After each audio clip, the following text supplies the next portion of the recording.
Pakilala pala ako sa inyo, bigla akong tumayo no, sa mga bago. I'm Pastor Paolo. I'm the H-level pastor of the Anointed Professional. And what is this, Pastor Paolo? Ano ba yung AP? Yung nakikita nyo yan, AP. AP stands for Anointed Professional. This is an H-level group for 23 to 40 years old. At ikaw yun. Okay? 43 to 40 years old. And by the way, kasama din dyan yung 23, 23, let it be corrected, 23 to 40 years old and beyond. Okay? Okay ba yan? Napaka natin si Gita. And beyond. Because there will be somebody will be coming to me and will say, Pastor Paolo, unfair naman yan. I'm 44 and then you're giving me like a boundary. Pero I want to join an AP. Somebody will say, Pastor Paolo, that's unfair. I just only turned 45. Pumuputok-putok pa ako ngayon. 45 no? Pero gusto ko mag-join sa AP. Well, you can still join and you're part of the family. At alam niyo ba, pwede bang titigan mo muli yung mukha ng katabi mo? Titigan mo? Okay? Okay. Natitigan na ba? Okay. Look at me. Look at Pastor Paolo right now. Yang katabi mo is very important to the Lord. Do you believe that? Yang katabi mo, importante sa Panginoon. That's the reason you are here tonight. But Pastor Paolo, I was invited by my sibling. I was invited by my friend. I was invited by my office mate, my neighbor. Okay, given that. You were invited by your neighbor, your office mate, sibling mo, kasama mo sa Zumba, okay? Pero ito yung truth eh. And what's the truth behind that, Pastor Paolo? It is the Lord who made a way for you to be here. Because the Lord wants you to be encouraged by His Word. Kaya sabihin mo muli dyan sa katabi mo, partner, yung message ngayong gabi ay para sa'yo. Sabihin mo ulit yung sa isa mo namang kapartner. O siyempre, hindi nasa likodan mo, sa harapan mo, huwag ka mahiya. Sabihin mo, partner, yung message ngayong gabi, created just for you. And our topic for tonight, pag-uusapan natin tonight, is all about, can you share right now, the screen? Sabay-sabay po nating basahin. 1, 2, 3, go! Faithful. Ang Diyos ay merong characteristic. At ang characteristic na ito ay nakakaapekto sa buhay ng bawat isa sa atin. Bilang iyang professional, ramdam natin ang bawat isa. Tayo ay kabataan before, pumapasok, at meron tayong isang pangarap dati. Ano yun? Gusto ko na magtrabaho. Sino naaalala yun? Nung college kayo? Gusto ko na magkaroon ng pamilya! Sino naaalala yun? Nung college kayo? At naalala ko before, nagtatrabaho ka na, nagkapamilya ka na, bigla kang dumanito. Pastor, parang hirap pala ng adulting. Pero hindi ka naman talaga matanda-matanda. Hindi ka din naman bata. Nasa gitna ka. At habang nasa gitna ka, na-realize mo, ang hirap pala ng buhay. Igising ka ng umaga, 8 o'clock. Pastor pa, kaya ka ng engineer. Ang balita ko kasi, ang taas ng sahod ng engineer. Nung nagtrabaho ka na, Pastor Paolo, dapat pala, iba ang kinuha ko. Eh, mga nakausap akong ganyan eh. O kaya ganito, Pastor Paolo, heartbroken ako. Manloloko siya. Huwag lang talagang dumaan sa amin yan. Kami uli. Okay. Okay. Leading aside. Ang dami-dami natin pinagdaraanan. Pero ito yung matindi. Ito yung matindi. May characteristic ang Panginoon na pag-uusapan natin at pinag-uusapan natin sa isang buwan na makakapagpabago ng estado ng buhay natin as young professional. At gusto ko pong sabihin sa inyo, whatever is your need right now in your life as a young professional, you're starting a family or you have already a family, you're facing right now a difficulty. Ngayon ka lang sa tanang buhay mo, simula nung nag-asawa ka, ngayon ka lang ulit nakalabas.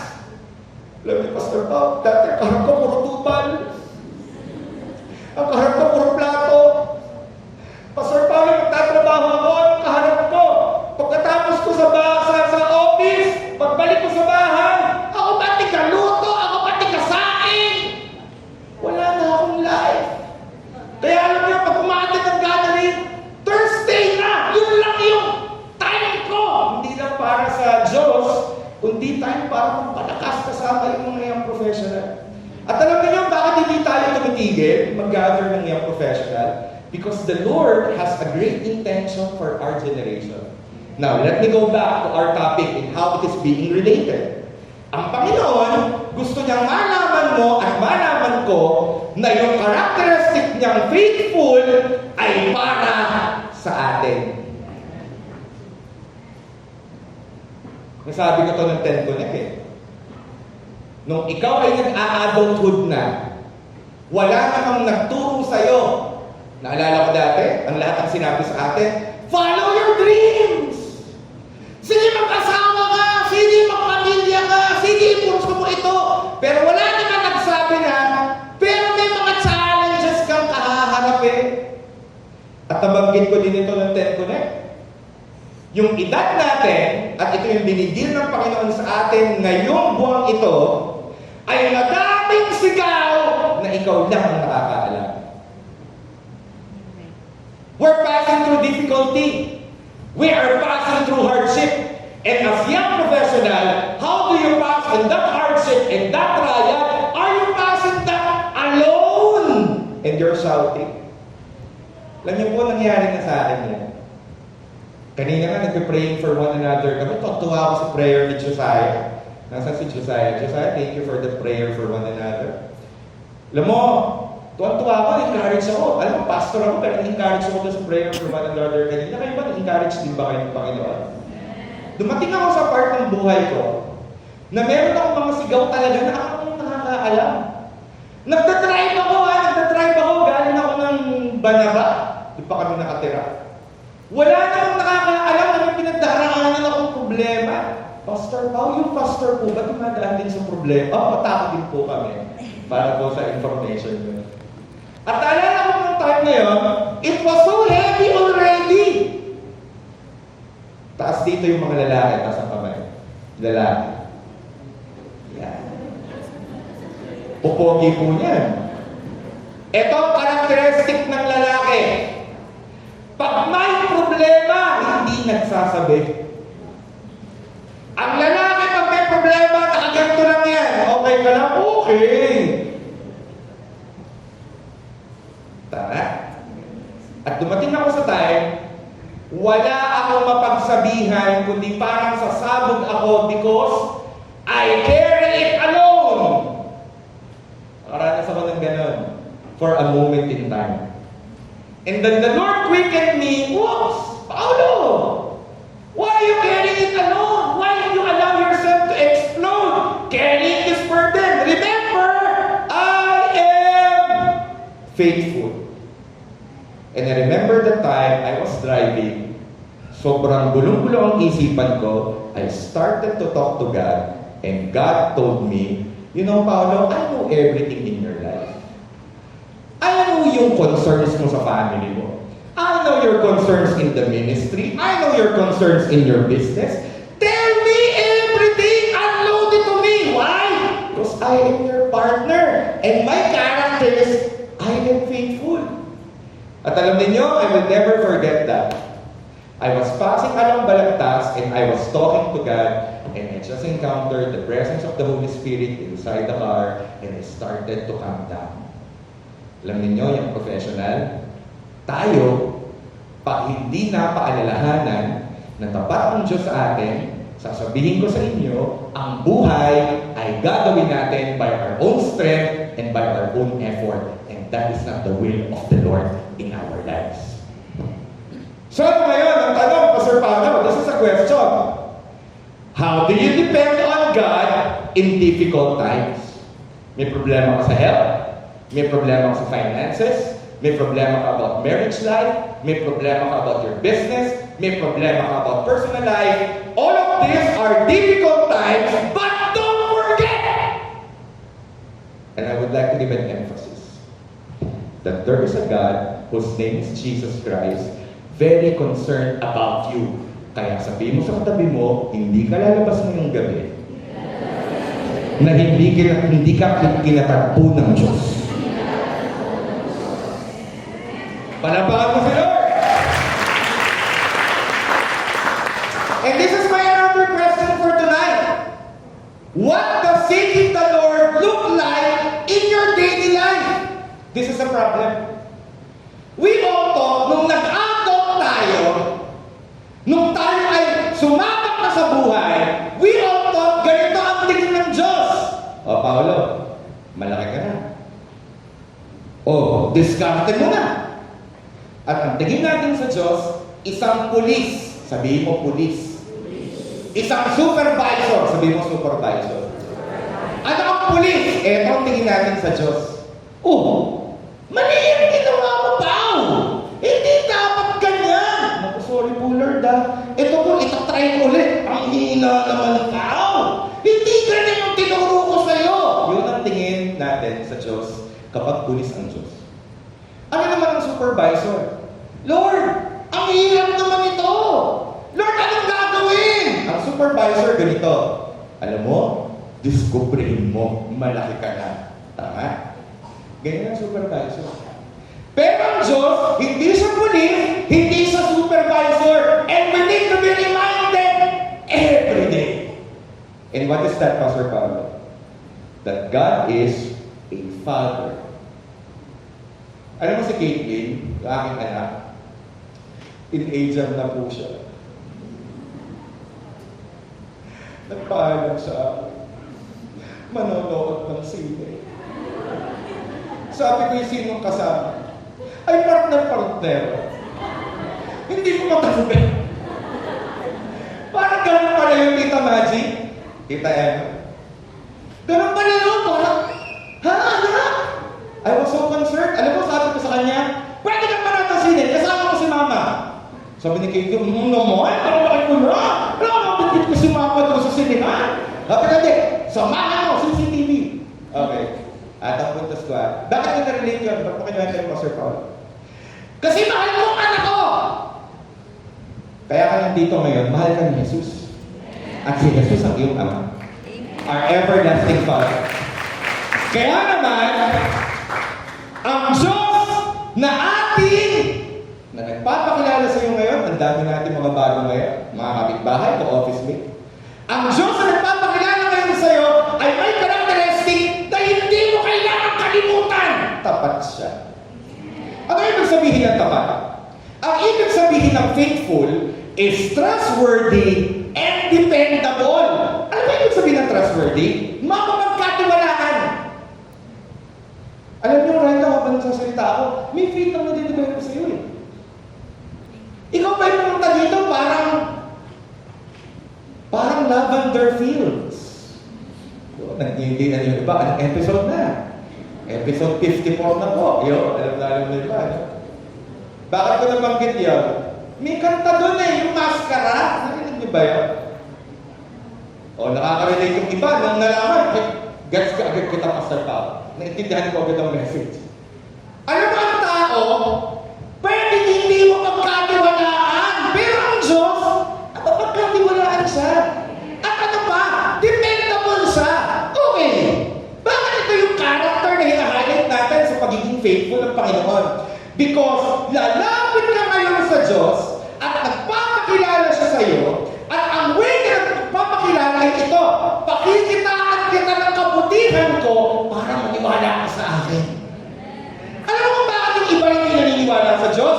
Because they did not experience God. And they would just say, di naman totoo yan, Diyos. No, I tell you, God is real. Before, that is also my thought about God because I am blaming God for the poor choices that people did in my life. Kung talagang may Diyos, bakit nila ginawa sa akin? Alam mo, nangyari kasi ito binigyan na tayo ng Diyos ng utos na mahalin natin ang bawat isa. Binigyan na tayo ng biyaya ng Panginoon. Pero alam mo ito because wala tayong revelation sa Kanya at wala tayong relationship kay Jesus Christ, hindi natin yung maipakita at ang mga taong nakapaligid sa atin. At kaya ano nangyari? Hindi sila nakapagpakita ng pag-ibig. Kaya ano nangyari sa atin? Para tayong mga basag na bubog na naglalakad. Alam niyo ito sabihin ng basag na bubog? Matalas. Na ang tendency natin natin, makapanakit din ng iba. Now, mabalik ako dito. Kung ang Diyos ay napagkakatiwalaan at dependable, ngayong gabi, pwede mong ilaga ang tiwala mo sa Kanya at pwede kang magdepende sa Kanya. He always keeps His promises. Yan ang karakteristik ng Diyos. Ano ba? Stays true to His word, never changes in His love or commitment towards us. Yan ang karakteristik ng Diyos. Bakit kailangan natin yung pag-aralan, Pastor Pao? Kasi kapag nalaman mo na tapat ang Diyos at pwede ka magdepende sa Kanya, mananampalataya ka sa Kanya. At alam mo ano nangyayari? Kapag nananampalataya ka, kumikilos siya. Look at Pastor Pao, I give you a revelation. Kahit na mag-iiyak ka maghapon, hindi mo mapapakilos ang Diyos. Pero kung ikaw ay iiyak na naniniwala ka sa Diyos, mapapakilos mo siya. Amen? I want you also to understand, no matter what happens, He remains steady. Kahit ano mangyari. Natanggal ka sa trabaho? May karamdaman ka ngayon? May problema ka ngayon sa finances? May problema ka about your boss? May problema ka, may nawala sa'yo? Steady siya! Stable siya! And I'll give you the good news. Habang nakaupo si Jesus sa trono, pwede tayong mag-relax. Why? Because He is above and in control. So I want to tell you, if you enter in this church, you have a lot of doubts, you have a lot of confusion. Now, He remains steady, He is in control, and you can tell to God, Lord, I'm unstable. Please enter in my situation. And your situation will be stable because the stable God is in that situation. Have you ever read the Bible? May bagyo? Si Lord Jesus ay nandoon sa loob ng bangka kung saan sa labas binabagyo. And He is in control of everything. And you know the story? Pinatigil niya yung bagyo. Anong relationship ng Pastor Pao? Babalik ako dito sa kauna-unahan ko litrato. And I know you will all relate. Yung bagyo natin sa loob, padalawang gathering na natin itong pinag-uusapan at ayoko makalimutan mo at ayoko din makalimutan ko. Yung bagyo natin sa loob ay pwede natin dalhin sa Kanya at may solution siya sa bawat problema na meron tayo sa buhay. And I want you to understand, hindi basta-basta itong faithful. Why? Kasi kapag naranasan mo ang katapatan ng Diyos, luluhod ka na lang sa Diyos at sasabihin mo, Lord, hindi ako marapat-dapat na puntahan mo at ano mo mangyayari? Magre-reveal pa siya! At anong pinag-develop? Intimacy. Ay, nako. Ang dami namin karanasan ni Ate Ruti sa buhay na hindi naman kami karapat-dapat katakbuhin ng Diyos, pero sa biyaya niya.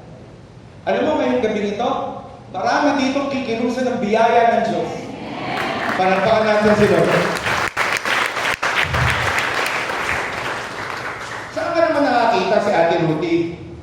Nung alam niyo na naman to pero ito testify ko ng ulit. Nung pinagbubuntis si Caitlyn, si Ate Ruti po ay nagkaroon ng gestational diabetes. Yun ay diabetes sa mga buntis. At anong nangyari nun, tumaas ang kanyang blood sugar. Alam mo ba, dead end na kami sa doktor? May sabi, dead end. Sabi ko ba makikisabi, dead end? Bakit dead end na? Hopeless na, wala na. Hindi ko lang pwede sabihin sa nanay ko, Inay, pagalingin natin si Ruti. Kahit maglupagi ako doon, walang mangyayari. I remember mo nung sinabi sa amin yun, yung doktor namin, ha? Alam mo, wala ka sa preaching pero I'm just being led by the Lord to testify this. Wala, dead end na nga, dead end na. Hopeless. Saan nakakita? Kausap namin yung doktor, sabi sa akin ng doktor, yung misis mo, mamamatay siya. Okay itong doktor na to ang sarap suntukin Wala na yung anak mo! Maaano yan? Pwede ipanganak, pero malaki ang ulo, malaki ang kamay, bali ang spinal cord. Wala, gano'n na, pupuntahan kasi bakit po? Late na May nagsabi sa'yo, late na ang case mo. May nagsabi sa'yo, wala na yan, late na Delayed pa, late pa. May nagsabi sa'yo, hindi ka na mag-akasawa, late na Hindi ka na makakatrabaho, late na Hindi na pwedeng ma-restore ang family. Naku, lalim na ng suga. Naghiwalay na nga Nasira na. Alam niyo po ang nangyari? May kita naman po, Pastor pa, ano nangyari? Umiyak kami noon, nandun po kami sa SM, slow motion lahat. Yung entrance ng SM, pagkatapos namin na i-check up ng doktor, nakatayo kami ni Ate Ruthie, totoo po ito nangyari, umiiyak kami, nakatayo kami dun sa pintuan ng SM, kasi hindi namin alam, papasok pa kami sa SM, uuwi kami, hindi namin alam kung saan kami pupunta. Pero pagdating namin ng bahay, lumuhod kami sa Diyos. At umiyak kami sa Kanya. At ang sabi ko, Lord, wala kang kayang gawin. Pero meron akong pinaniniwalaan. Ikaw, Lord, wala kang gestational diabetes. At dahil perfect ang body mo, Lord, at wala kang sakit, at ikaw ang Diyos na sinasamba ko, kung anong meron sa iyo, dadawin sa akin dahil tapat ka.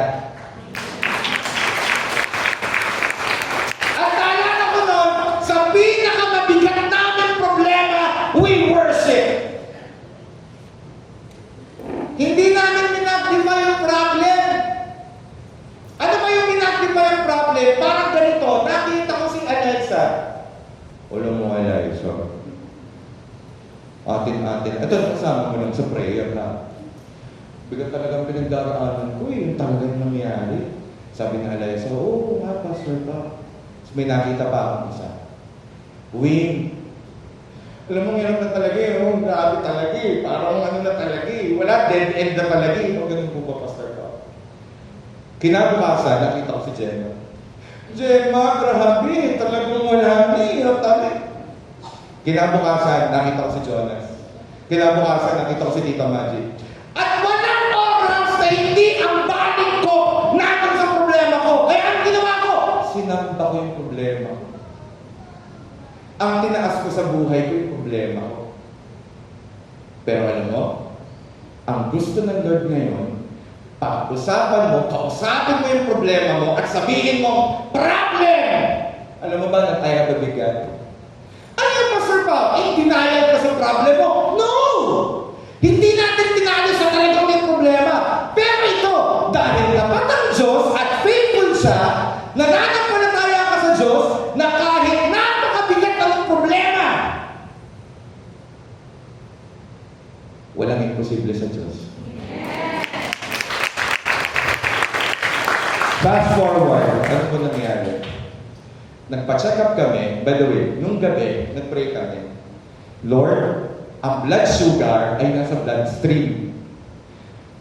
Lord, I'm asking the impossible. Pero naniniwala ako at alam ko, pagtatawanan ako na makakarinig sa akin. At alam niyo po, prayer ko, Lord Jesus, cleanse the bloodstream of my wife. Let the blood of Jesus flow on that bloodstream. Ito na, moment of truth. Pagbalik namin sa ospital, sinek kami ng doktor. Nagalit ang doktor. Alam mo bakit? Sabi ng doktor ito, paano naging normal ang sugar ng asawa mo? Sabi ko, wow, praise God! Alam mo sabi niya, para natin sa Jesus. Sabi ko, praise God! Sabi niya, hindi pwede yun! Ang labo naman ng doktor na to. Ang alam ko, doktor, gumamit ng gagamot, di ba? Hindi ko masabi, hindi ka ng gagamot. Magpapatay ka. Sabi niya, hindi kasi pwede mangyari yun. Pwede ma-normalize, ma-level, pero hindi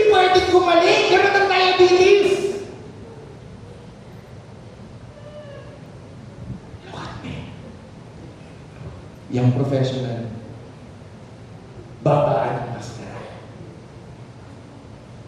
Kita ng Diyos ang pinagdaanan mo. At concerned siya, kaya nandito ka. Manapakan mo ni Jesus. Manapakan mo pa kay Lord.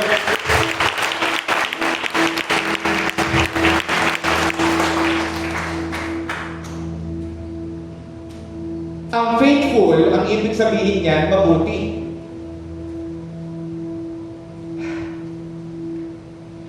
And this is my prayer. Katatwin ka ng kabutihan ng Diyos ngayon. Because you know what? When you experience God, that experience cannot be taken away from you. You know why we encourage people to come to the church? Because inside this place, the Lord is good and God will let you experience His goodness. Bakit? Hindi siya pulis. Kaya ayaw mo lumapit sa Diyos eh. Pulis ang tingin niya. Natin.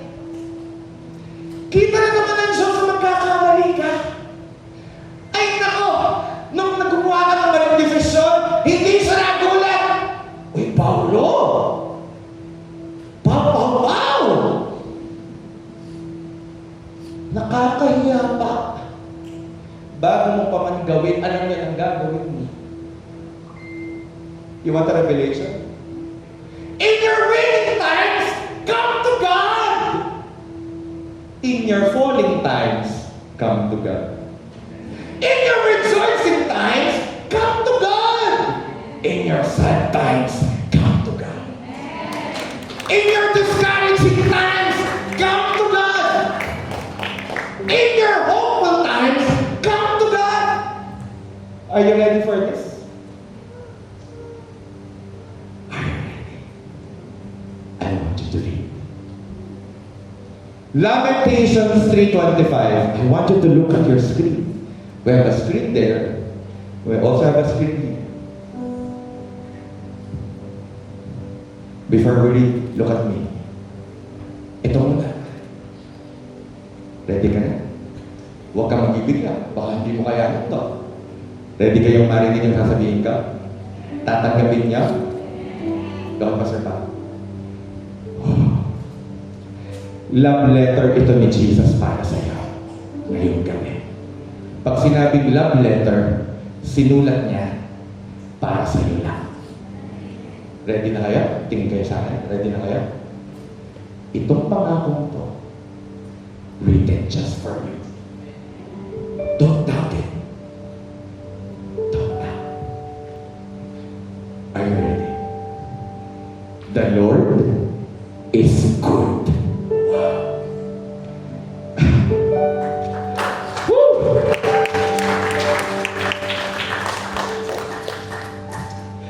The Lord is good to those who depend on Him. When I say depend, I cannot depend on my strength. When I say depend, wala akong resources, wala akong lakas, wala akong mental capacity to absorb. I just need to depend. He knows our battle. Gumawa ko ng reels. Kagabi. Galing ako sa gym. Nagsasharing kami sa sasakyan ng aking coach. Sabi ko kay Coach Paul, grabe si Lord, ano? Pwede ka talaga magdepende. Napag-usapan namin yung, Pastor Paul, bakit may mga bagay nagpe-pray ka naman, hindi inaalis ni Lord? Bakit po gano'n? Nagdepende naman, pero hindi inaalis ni Lord. Grabe yung revelation nila. May mga bagay sa buhay natin na hindi niya aalisin, pero binibigyan ka niya ng lakas para pagtagumpayan yun. At maya-maya, makikita mo na lang, wala ka na sa sitwasyon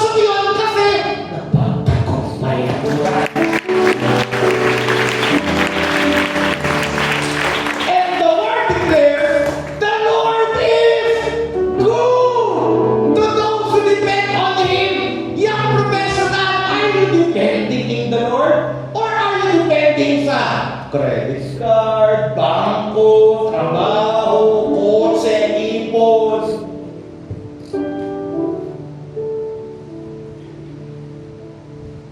Kami ni Ate Rudy before, we didn't depend on God. Pinadala, yung business namin, may bangko kami sa lahat. May credit card din kami sa lahat. At dumating sa tayo, gasolina, grocery, wala! Parang fencing sa Olympics. Ching, ching, ching! Hanggang dumating kami, nabaw kami sa utang. Nabaw kami sa utang. Lumubo ang utang namin ng kalahating milyon. Bumagsak yung negosyo namin. Pero alam mo, tinuro sa akin ng Panginoon. Lapit sa akin. Hindi ko makipaliwanag eh. Yung utang namin sa mga bangko, nabayaran miraculously. Na yung bangko yung malapit sa amin, yung bangko na nagsasabi, magkano na lang po kaya yung ibayad? Impossible na yun eh. You know what? Biyaya. Sabihin mo biyaya. At habang dumadaan kami sa mabigat na pagsubok yun, tinuruan ako ng Panginoon maging good steward. Kung anong meron kami, yun ang ginagalawa namin. Tinuruan ako ng Panginoon na mabuhay doon sa blessing na binibigay niya, hindi malinggit sa ibang tao, at habang nag-iintay ako sa time na bless niya ako, kung anong pinagkatiwala sa akin, pinararami namin. And you know what? Nakawala sa utang. Biniyayaan. Dahil mo ba yun, Pastor Mark? Hindi! You're missing the point. It is because the Lord is good to those who depend on Him. Malalim yan! Sabihin ko sa inyo, isang buwan natin pag-aralan, ang dami natin makukuha. Saan ka nagdedepende sa Panginoon? Sa kabanalan. May galing ka. Inabi ako, Master Pao eh! Magpatawad ka. Hindi! Hindi ka nagpapatawad para sa Kanya. Nagpapatawad ka para sa sarili mo. Dahil hanggang hindi ka nagpapatawad, sinasabi mo sa Kanya, alipin mo ako. Sana nakita, galit ka. Pag nakita kayo, edi alipin ka niya. Bakit? Iba sa dito ka dadaan, umikot ka ng kalikanto. Yan, lalo. Ang pupuntahan mo, kumintang lang. Galing ka ng city. Pero ang ginawa mo, kalikanto, diversion, balagtas, alangilan, kumintang. Amen? Saan ka nagdedepende? Nagdedepende ka para sa kapayapaan mo. Kasi lagi kang balisa. Sabihin mo sa katabi mo, kung may sakit yan, pagkaganinin ka. Kung yan ay nangangamba, may takot, sabihin mo, sasalahan ka ni Lord. Pwede ba palakpakan mo si Jesus? Amen! Somebody need to hear this! Somebody need to hear this! Why? Because the Lord is telling you, experience me!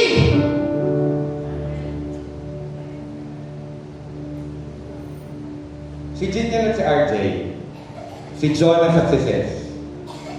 Wala si Ses. Yung mga yan, kaibigan ko po yung mga yan. Actually, kaibigan ko naman lahat. Pero sa mga couple, ito yung mga OG. Lagi na pag OG, institusyon, pa ng dinosaur. Okay? Apir-apir na. Apir-apir. Yan. Itong mga ito, pag magkakasama kami, adulting talaga. Malalapit ang edad ko dyan eh. Siyempre, pagkasama ko sina Christian, sina Esa, sina Hazel, sina Will, pakaramdam ko 20s ako. Yeah! Yeah! Anthony and Johan, masasama tayo sa mga 20s, ha? May assignment ako sa inyo. Pero pag kami na, itong mga ito, yung mga kumare, wala ba? Wellness. Okay. Anong relation na? Kaya kami nagkaroon ng relationship. Kasi we spend time with each other. Naalala ko si Rex at saka si Rex. Nagtatawagan pa kami. Ay, may tutor yan eh. Alam mo, parang college yung pinapaaral ng dalawang yun. Tatawagan kami ng mga yan. Pastor Pao, kamusta na kayo? Na-develop ang mga relationship. Mga life group leaders. Anong puntos ko? Kaya mo nakikilala kapag nagkakaroon ka ng relasyon. Ready ka na? Ang Diyos nakikipagkilala ngayon sa'yo. At paano siya nakikipagkilala? Ako ay Diyos na mabuti. Number 1, pinadala niya si Jesus. Si Jesus na ang way para tayo ay magkaroon ng relationship sa Heavenly Father. At dahil doon, pinakita niya na sa mabuti. Yung kasalanan na meron tayo, si Jesus ang umako. Kaya nakakatanggap tayo ng biyaya, ng mercy, at ng grace. Now, saan ka ba nagdedepende? Nagdedepende ka sa kabanalan, nagdedepende ka sa kapayapaan, nagdedepende ka sa provision, nagdedepende ka sa kanya sa head. Napakadaming bagay na idinedepende mo kay Kristo. At ito ang pangako ng Diyos. Mabuti ang Diyos sa mga taong nagdedepende sa Kanya and to those who search for Him. Bakit po, Sir Paul? Nawawala ba ang Diyos? Hindi. You're missing the point. Kapag sinabi ng Bible, those who search for Him, iniiwanan nila yung alalahanin nila at sinasabi nila, hindi yung alalahanin ko ang Diyos ko. Ikaw, Lord! Usap tayo. Na-share ko to sa J.A. Libu eh. Sa bahay, meron akong thinking chair. Pag umaga, pagising ko, uupo lang ako doon ako nagpe-pray. At sasabihin ko lang kay Lord lahat. At hahanapin ko siya. At hindi ako natatakot sa kanyang sabihin lahat ang baho ko, lahat ng pagkakamali ko, maging lahat ng kailangan ko. Sinasabi ko sa kanya, bakit? Alam na niya eh. Nagulat kayo? Alam na po ni Lord? Oo, alam na niya. At iniintay niya lang na sabihin mo sa kanya, bakit? Way yun, na pagsasabi kay Lord, Lord, alam mo na lahat, inilalapit ko na sa iyo, ito po ang sitwasyon. Nagdedepende po ako sa inyo. At dun sa, to those who search for Him, hinahanap na yung kalooban ng Diyos sa sitwasyon niya. Lord, ito yung sitwasyon ko. Ano yung kalooban mo dito? Sinabi sa iyo ng Panginoon, magpatawad ka. Ang hirap naman, Lord, iba na lang, shortcut. Hindi na, magpatawad ka na eh. Ang sabi sa iyo ni Lord, bitawan mo na yung relationship. Hindi na gusto ko para sa'yo. Maghintay ka pa. Nandito si Pastora Cha. Yeah. Palamakan natin na sa ni Pastora Cha. Ito, testimony. Kasama ko bigla sa aking turo. Nakakita. Actually, hindi nakakita. Pinadala ni Lord. Kakatapos lang po mag-propose po ni Reggie sa Boracay. Palapakan natin na Lord sa buhay nito.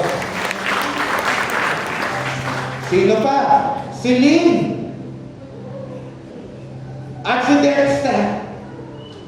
Tayo naman kayong dalawa. Tayo kayo, tayo. Ito naman, hiya pa. Hindi naman magmamaster na damit yan kung hindi ko. Palapakan natin na Lord sa buhay nito. Those who search for Him. Lord, ano yung kalooban mo dito? Amen. At huwag kang matakot, tanungin ng Diyos, Lord, anong kalooban mo dito? Paano po, Sir Pao, ang problema namin talaga sobrang bigat. Ito yung kalooban ng Diyos. Ay di itapat mo kay Jesus yung problema. I want to give you a revelation. Kung yung problema mo mas malaki sa Panginoong Jesus, yan dapat ang sinasamba natin. Anthony, magbigay ka ng problem. Magbigay ng problem. Kahit ano, na mabigat. Sige, magsabi ka, ha? Sa father, sa family na lang, in general.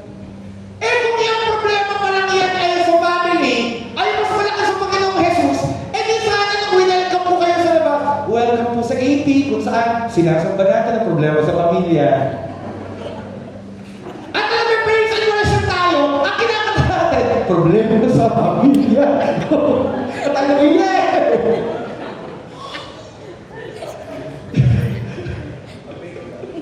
Para na wala nang dignidad ko dun, ha? Pero hindi kasi yan ang mas malaki! Si Jesus! Kaya sabihin mo sa katabi mo, ngayong gabi, pakikitaan ka ng kabutihan ng Diyos. At kung ikaw yung pumalakpak ka na malakas kay Lord.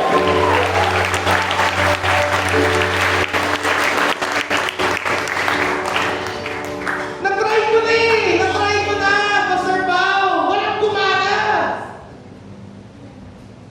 Yun nga ang problema eh.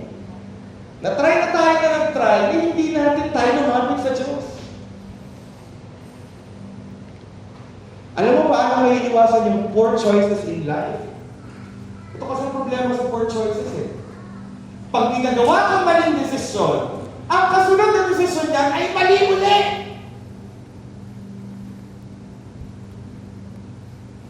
Pero after doing a poor choice in life, we come to God. Lord, mali ang ginawa ko. Tulungan mo ako. And I tell you, the Lord will lead you to situations kung saan makakaranas ka ng sagot ng Panginoon. Malapit na akong matapos. Ito ay pangako. Lamentations 3:25. This is a promise. And I want you to understand that this promise has three emphasis. And we emphasize, ano yung tatlong yung Pastor Paulo? Number one, God's goodness. AB, ang God's goodness, the Lord's character is kind, loving, and gracious. Look at me. Bakit importante maranasan natin yan? Kasi yung generasyon natin, ang daming kinaharap na problema. At kung marireveal sa iyo ang characteristic ng Panginoon na siya ay kind, loving, and gracious, kapag binigyan ka ng biyaya, matututo kang tumingin kay Jesus at sabihin mo, Lord, naranasan ko na yung kabutihan mo. Ayaw kong tumalikod sa iyo. Lalakad na ako na ng dire-diretso para sa iyo. Naniwala ka doon? Na pwede tayong mag-dependence on Him. Another emphasis. Na ang gagawin natin? Trust, rely, seek refuge in God. Paano? Ito ang tanong, paano? Ang trusting ay ito, hindi timing natin. Timing ni Lord. At kung sa timing ni Lord, nag-iintay. Okay lang mag-intay. The number one lie of the enemy, kawawa ka na, napag-iwanan ka na. Alam mo, pag nagpakagat ka dun sa lie na yon, hindi ka naman sasaya eh, lulungkot ka. Bakit? Kasi napakaramdam mo, napag-iwanan ka na. Pero sa totoo, hindi ka napag-iwanan. Si Philip po sa biyaya ng Diyos ay na-promote nating life group leader. Palapakan natin ng Diyos. Grabing passion sa soul. Alam niyo po ba na for the past months, nag-iintay siya ng work? Pero doon sa nag-iintay siya ng work, meron siyang ginawa. Trust the Lord. He then seek the Lord, serve the Lord, and much more time knowing the Lord. And you know what happened? Sa biyaya po ng Diyos, pinakitaan ni Lord ng biyaya. Pidos na, sasakay na ng barko, palapakan namin sa Jesus.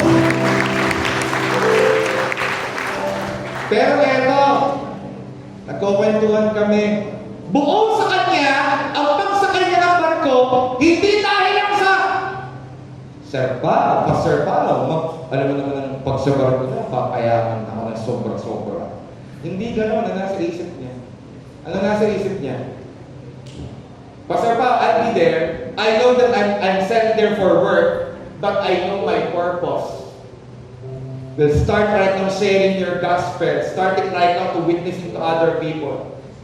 Kapatid, may delay ka ba ngayon? Hindi delay yun!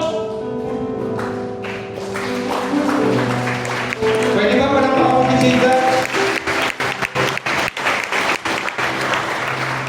At kung anong meron ka ngayon, ibang pasalamat po sa Diyos! Alam niyo po kami, alam niyo naman po yung aming story, for the longest time, nag-pray kami ng sarili namin bahay. At habang na-rent kami, sabi ko, Lord, I want a big house so that I could, ito pa nga sinabi ko I could house 40 people. Kasi yung bahay po na gusto namin, gusto ko araw-araw may pumupuntang tao. Sabi nga ni Raquel, sure ka pa, Sir Paulo, ginusto mo yan, ha? Lagi kaming nanto. Bakit? I like encouraging people. Alam niyo? Sa biyaya ng Panginoon, ano po? We know the absolute purpose namin And you know what our purpose? Gather the young professional, bring them to the Lord, encourage them unto God. Naliligo po ako. Kinausap ako ng Panginoon. Di ba dun sa plano ng bahay mo, gusto mo may prayer room, gusto mo may hotbat, gusto mo malaking salas, gusto mo may counter bar, gusto mo may backyard. Paano hindi mo ba alam ito yun? Naliligo ako na! Naiiyak ako dun sa CR na, Lord, thank you. Tapos pagbaba ako ganyan, di ba ito yung gusto mo? Akala ko na kalimutan ni Lord yung pala, Paulo, wait! Because ina-align ko ang sitwasyon, hindi dahil wala kang nakikita. Wala pa kami nakikita. Hindi dahil wala kang nakikita, walang nangyayari. Nakikita mo ba, Paulo, na umiikot ang mundo? Hindi mo nakikita, pero alam mo, umaga at gabi. Look at me. Hindi mo nakikita, pero alam mo, hindi ginagawa si Lord. Kaya sabihin mo sa katabi mo, may ginagawa si Lord. Para pa ka mapachika. Anong gagawin mo? Magtiwala! Hindi magreklamo!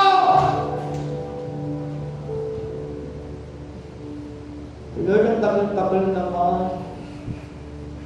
Hindi ko alam kung nagiging babalo ka ba o crazy, Aquino.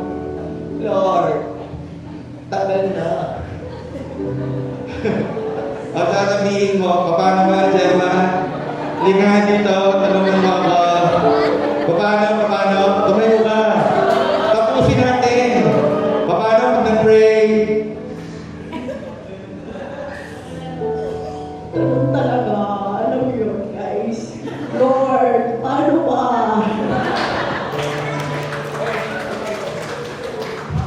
May ganun ka na ba kay Lord? Hindi! Magtiwala ka! Lord, salamat hindi pa dumadating. Bakit? Pinapaganda mo.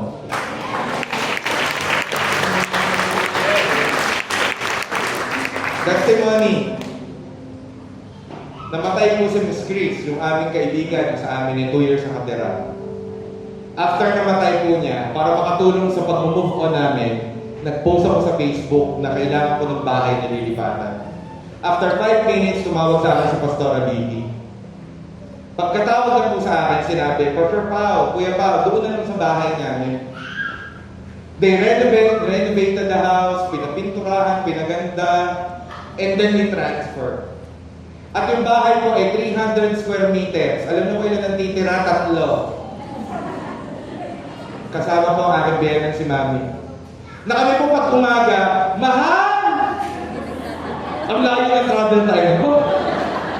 Ay, yung mga tinirahan namin dati. Una kong tinirahan sa Alameda. Isang lakad, kusina. Isang lakad, CR. Isang lakad, Salas, yun na yun. Isang lakad, yung taas. Napalipat kami sa bahay ng parents ko, yun matindi. Isang lakad, yun lang talaga. Isang lakad. Oo, isang lakad lang eh. Napalipat kami doon sa building.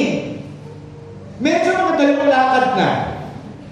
Napalipat kami sa Balantas. Naging dalawang bahay na. O, di, mahaba-habang lakad na din yun. Napalipat kami sa Banaba. Mas malaki pa. Alam niyo yun dito, talagang literal talaga. Masa ko nilagay yung cellphone ko. Hindi ko alam. Naku, ang layo na naman ng ano ko. Nalikot ko. Yung pala, nandun sa lamesa. Pero hindi yun eh. Ito yung puntos bakit ako ng kwento. Kinausap ako ni Lord. Di ba hiningi mo to?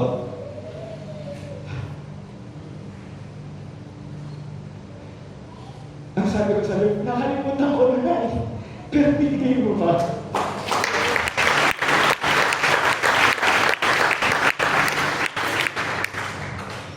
Akala natin, can I play the music din please? Dito ko siya tatapusin. Akala natin, kinalimutan na ni Lord yung iniyak natin. Pero actually, ang sinasabi ni Lord, if you're trusting me in my timing, hindi ka mangangamba because I am good. At habang nagtatrust ka, habang nag-iintay ka, hanapin mo ako, Pao! Hindi yung pagpapala ko! Hanapin mo ako! At alam mo nung hinahanap ko na si Lord, bigla ako nasabi, Lord, mas importante ka lang sa bahay. Kasi yung mind ko, bahay wala ang laman. Kapag binulat yung puso ko, bahay pala yung laman, hindi ikaw.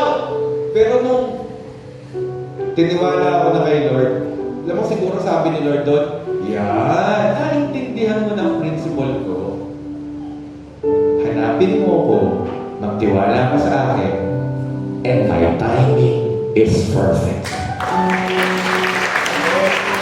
Somebody need to hear that. Sabi mo sa katabi mo, ang timing ni Lord, perfect para sa iyo. Searching for Him.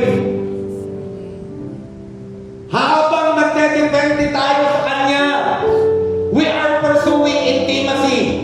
Kaya nasabi ko sa inyo pag nakakaranas ka ng kabutihan ng Diyos, ang outcome yan, lumalapit ka kay Jesus. Ano ba? Humihingi ka ng guidance. At ikaw ay humihingi ng understanding. I challenge you.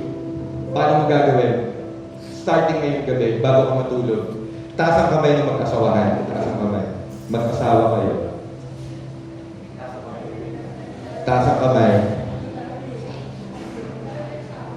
Taas ang kamay naman dito, mag-boyfriend, girlfriend kayo. Taas ang kamay. Boyfriend, girlfriend. Okay, very good. Taas ang kamay naman ng ikaw ay single. Okay, meron po tayong match. Mix and match. I want you to look at me. Sa mag-asawa, simula ngayong gabi, hahanapin nyo si Lord ng sabay.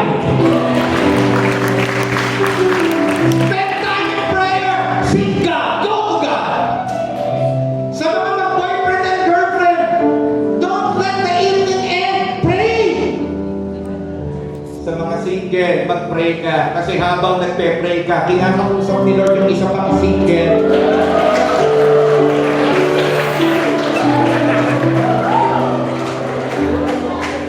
Alam nyo, pag yung topic, buhay ka, buhay kayo.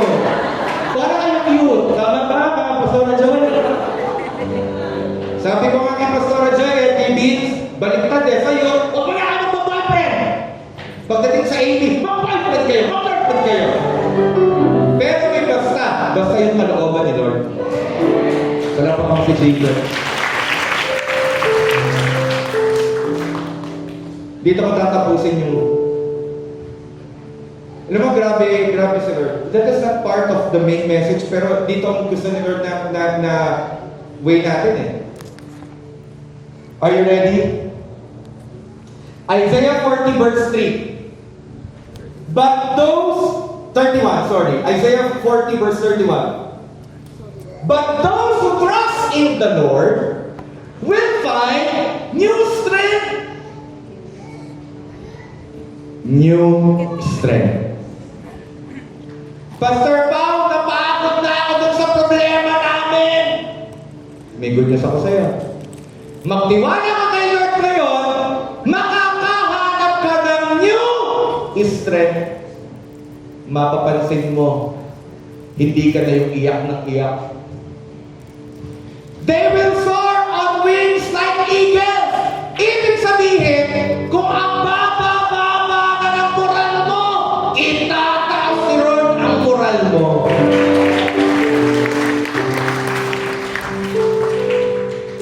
Hindi yung... Alam mo, ito yung sabi ko nga, pag sobrang baba na ng moral, may dalawa nag-uusap, okay lang naman yung excuse me po. Pero kita mo yung bigat ng pinagdaraanan, pag dumaan, talagang grabe ang baba naman. Hindi ko alam kung nagsuswimming no? Last but not the least, and they will run and not grow weary. Ibig sabihin, kahit ang bilis ng buhay, hindi ka napapagod. Dahil si Jesus ang kasama mo. Amen? Lastly, they will walk and not faint. Kahit mainit, kahit nakakapagod, hindi mo sasabihin, dead end na. Ang sasabihin ko, kasama ka si Lord, kaya ni Lord, nagdedepende ako kay Lord, at kung ikaw yun, kumayo ka ngayong gabi.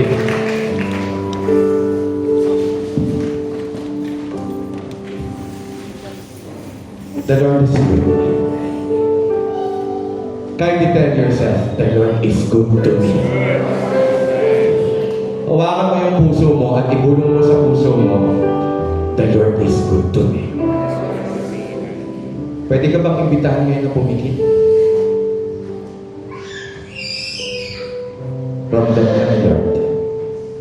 Kita ka ni Lord. Walang maskara, sasabihin mo kay Lord yung laman ng puso mo. Bigat. Kinaya mo ba ang buhay mag-isa? Nawawalan ka ng lakas? Umaayaw ka na? Sabihin mo kay Lord. Moment mo to. Wag mong i-miss yung moment na to. Hayaan niyo yung mga bata. This is just your moment unto God. Tell God He's listening. Tell God. Oh, somebody here.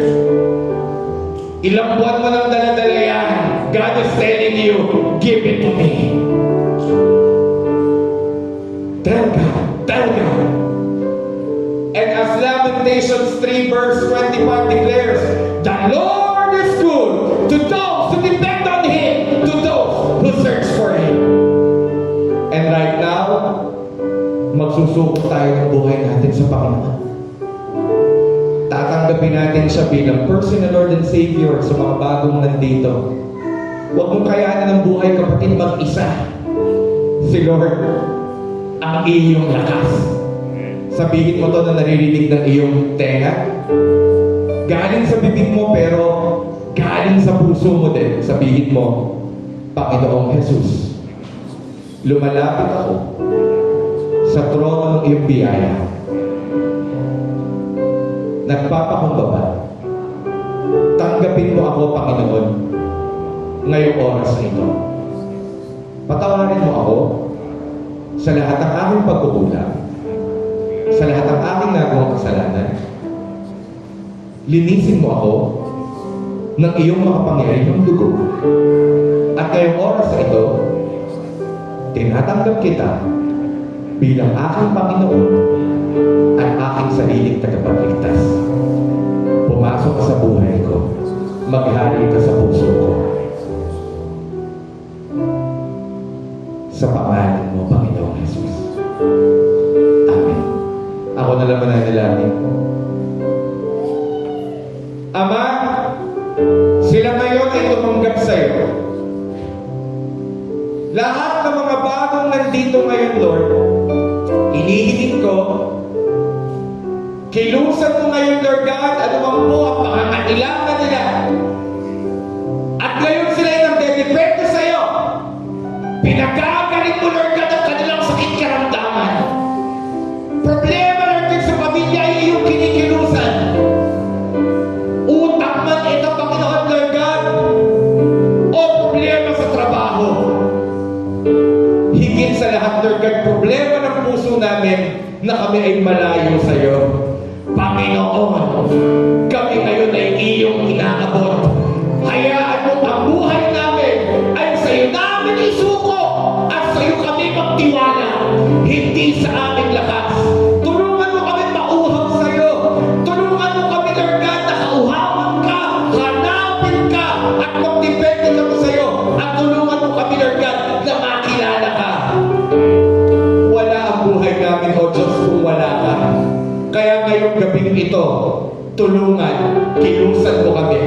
maging malapit kami ng Diyos sa iyo, mas malapit pa sa damit na suot namin, O Diyos.